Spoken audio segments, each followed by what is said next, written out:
ምንድነው የገጠመው አሌክስ? አሌክስ ታመም ነበር ቀደም ብሎ ሪውን በሚነሳበት ሰዓት የሚወስዳቸው መድኃኒቶች እንደ አለርጂክ ሆነው እግሩ ላይ ሁለቱም እግሩ ላይ ሌላ ነገር አመጡበት። አሁን ወደ ሕክምና በሚሄድ ሰዓት ነው ይሄ ታወቀው።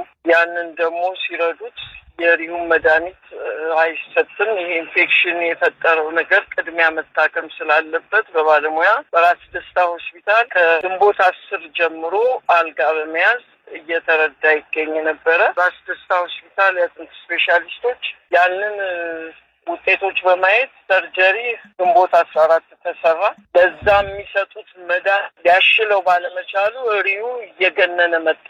ቆሞ መሄድ አይችልም፣ እጁ ያብጣል። አሁን ይሄንን ኢንፌክሽኑን ቶሎ ማከም አለብን፣ ኢንፌክሽኑ ከውስጡ እስኪወጣ መታከም ስላለበት ቁስሉ መዳን አለበት ወደሚል ነው በባለሙያ እርምጃ የወሰዱት። 21 ወደ ቤት እንዲገባና ቤት ውስጥ በመድኃኒት እንዲከታተል ቀጠሮ ሰጥተውት ወጥቶ ነበረ።